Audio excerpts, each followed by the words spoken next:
Ó Mãe Santíssima, intercedei por nós para que possamos bem compreender os ensinamentos de vosso Divino Filho, nosso Senhor e Salvador Jesus Cristo, e as explicações dos pais da Igreja.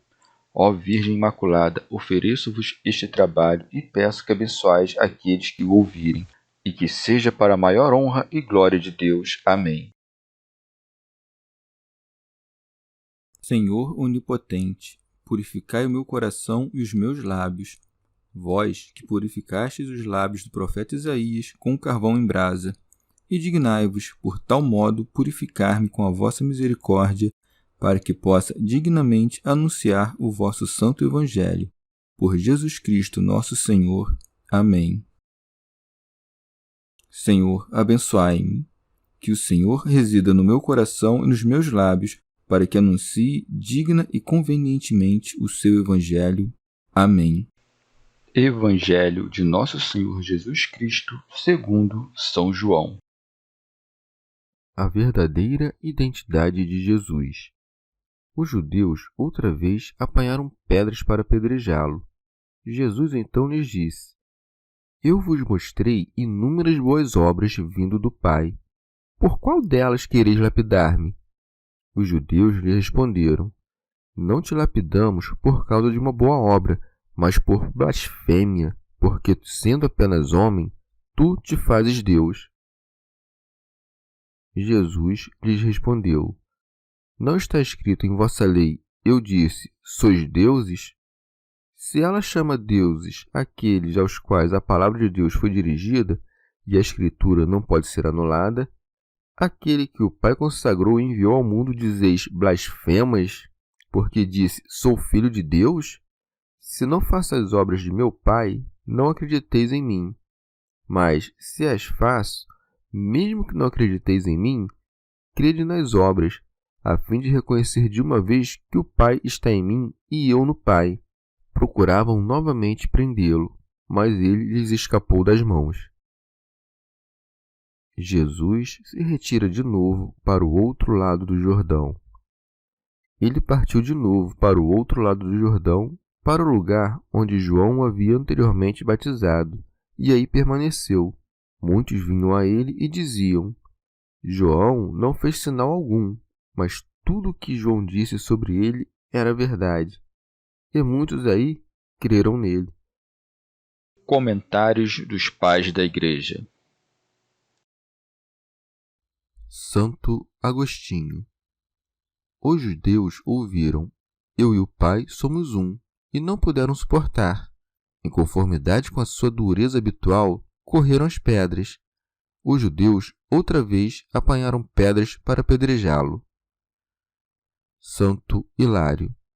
Mesmo agora, com o Senhor já estando sentado nos céus, a cólera dos hereges, com a mesma descrença e revolta, manifesta o seu ódio sacrílego, atira pedras, que são as suas palavras, e se pudesse, arrastá-lo-ia de seu trono outra vez para a cruz. Teofilacto Diócrida. O Senhor, mostrando que não tinham nenhum justo motivo para se irar contra ele, relembra os milagres que fizera, pois segue. Jesus então lhes disse: Eu vos mostrei inúmeras boas obras vindo do Pai. Alcuíno. Curando os enfermos, ensinando, operando milagres. Tenho-vos mostrado que tudo isso fiz por virtude do Pai, porque sempre busquei a sua glória em todas essas coisas. Por qual delas quereis lapidar-me? Confessam, ainda que contrariados, os muitos benefícios recebidos por Cristo, mas acusavam-no de blasfêmia por dizer-se igual ao Pai. Por isso segue. Os judeus lhe responderam: Não te lapidamos por causa de uma boa obra, mas por blasfêmia, porque, sendo apenas homem, tu te fazes Deus. Santo Agostinho. Diziam isso em resposta ao que o Senhor dissera: Eu e o Pai somos um. Eis que os judeus entenderam o que os arianos não entendem. Enfurecem-se porque perceberam que não poderia dizer Eu e o Pai somos um, senão afirmando a igualdade do Pai e do Filho. Santo Hilário. O judeu diz, sendo homem, e o ariano, sendo criatura. Ambos dizem, porém, te fazes Deus. O ariano concebe um Deus de substância nova e estranha à do Pai, como um Deus de outro gênero, ou algo que não é Deus em absoluto, pois diz, não é filho por geração, não é Deus em verdade, é uma criatura superior a todas as outras. São João Crisóstomo. O Senhor não corrige a opinião dos judeus, segundo o qual ele se dizia igual a Deus. Antes, pelo contrário, confirma. Jesus lhes responde, não está escrito em vossa lei? Santo Agostinho. Isto é, na lei que vos foi dada. Eu vos disse, sois deuses. Deus dirige essas palavras aos homens no Salmo pelo seu profeta. O Senhor chama lei, de modo geral, todas as Escrituras, embora, em outras ocasiões, distingua a lei e os profetas, como quando diz, destes 2 mandamentos depende toda a lei e os profetas. Em outra ocasião, divide em 3 partes a Escritura, dizendo, era necessário que se cumprisse tudo o que de mim está escrito na lei de Moisés, nos profetas e nos salmos. Agora, refere-se aos salmos pelo nome de lei. Argumenta. Se ela chama deuses aqueles aos quais a palavra de Deus foi dirigida, e a Escritura não pode ser anulada, aquele que o Pai consagrou e enviou ao mundo dizeis, blasfemas, porque disse, sou filho de Deus? Santo Hilário. Antes de demonstrar que ele e o Pai eram um por natureza, começa a refutar o ultraje ridículo e estúpido de acusá-lo porque se chamava Deus, não sendo senão homem. Como a palavra de Deus aplica esse nome aos homens santos, apoiando nessa autoridade indiscutível a atribuição feita deste nome aos mortais, já não é um crime que ele se faça Deus sendo homem, pois a lei chama deuses aqueles que são homens. Se a usurpação desse nome não é sacrílega entre os demais homens, não parecerá que a usurpa imprudentemente ao se chamar filho de Deus aquele a quem Deus santificou, pois leva vantagem sobre todos os demais que de maneira ímpia se permitem chamar deuses, já que ele foi santificado para ser filho, como diz o apóstolo Paulo com estas palavras, estabelecido no seu poder de Filho de Deus segundo o Espírito de santificação. Toda essa resposta diz respeito ao Filho do homem, enquanto o Filho de Deus é também Filho do homem. Santo Agostinho. Ou de outro modo, santificou-o, isto é, ao engendrá-lo, concedeu-lhe o ser santo, pois o engendrou santo. Ora, se a palavra de Deus se faz para os homens a fim de que se possam chamar deuses, como não é Deus o Verbo mesmo de Deus? Se os homens, participando do Verbo de Deus, fazem-se deuses, como não será Deus o Verbo do qual recebem a participação? Teofilacto Diócrida. Ou santificou-o, isto é, consagrou-o para que se sacrificasse pelo mundo. Nisso mostrou que ele não era Deus como os demais, porque salvar o mundo é uma obra divina, não de um homem deificado pela graça. São João Crisóstomo. Ou, esperando que suas palavras fossem recebidas, falou com mais humildade, mas depois os conduziu a coisas mais elevadas, dizendo, se não faço as obras do meu Pai, não acrediteis em mim. E manifestando assim que em nada era menor que o Pai. Como lhes era impossível ver a sua natureza, dá-lhes uma prova de igualdade do seu poder, produzindo a igualdade das obras. Santo Hilário. Que espaço há aqui para a adoção, para conceder um nome de modo que não seja filho de Deus por natureza, quando a prova de que é filho de Deus são as obras do poder de seu Pai?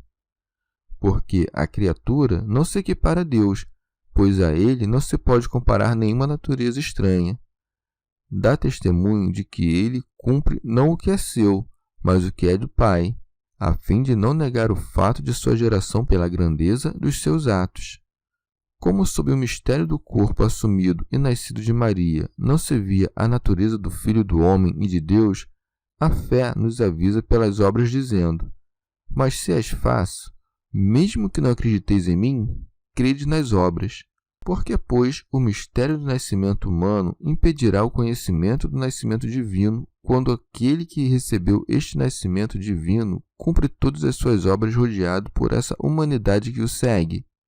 Fazendo, pois, as obras do Pai, quis mostrar em que se deveria crer a partir das obras, pois acrescenta, a fim de reconhecer de uma vez que o Pai está em mim e eu no Pai.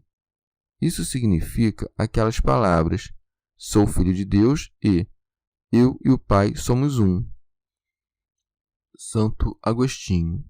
O Filho não diz, meu Pai está em mim e eu nele, do mesmo modo como o podem dizer os homens. Pelos bons pensamentos estamos em Deus, e por meio de uma vida santa, Deus vive em nós. Participando da sua graça e iluminados pela fé, estamos nele e ele está em nós. Mas o Filho unigênito de Deus está no Pai, e o Pai nele, como o igual está naquele que é o seu igual. São Beda. O evangelista mostra que os judeus ainda perseveram em sua loucura, procuravam novamente prendê-lo. Santo Agostinho. Buscavam alcançá-lo não pela fé e pela inteligência, mas pela ira e pela morte. Tu alcanças para possuir, eles queriam alcançar para perder, por isso segue. Mas ele lhes escapou das mãos. Não o alcançam porque não tinham a mão da fé. Não era difícil para o Verbo resgatar a sua carne das mãos de carne. São João Crisóstomo. Quando Cristo fala algo extraordinário, logo se retira para aplacar com a sua ausência o furor dos judeus. É o que faz agora.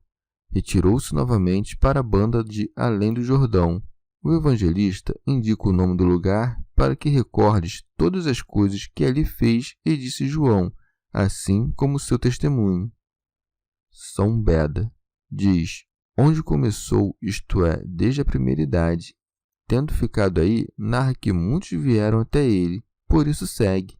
Muitos vinham a ele e diziam, João não fez sinal algum. Santo Agostinho, isto é, não exibiu nenhum milagre, não expulsou demônios, não recuperou a vista aos cegos, não ressuscitou os mortos. São João Crisóstomo. Vê como fazem raciocínios impecáveis. João, de fato, não fez nenhum milagre. Este homem fez. Portanto, este homem é superior. Mas para que não se pensasse que o testemunho de João era menos, digo, porque não fez milagres, acrescenta. Mas tudo o que João disse sobre ele era verdade, como dizendo, embora não tenha feito nenhum milagre, tudo o que disse a respeito de Cristo era verdadeiro. E concluem, se era preciso crer em João, muito mais neste homem, uma vez que o seu testemunho é apoiado pela demonstração de milagres. Por isso segue, e muitos aí creram nele. Santo Agostinho. Eis aqueles que o conseguiram prender enquanto ficava, mas não como os judeus queriam, enquanto partia.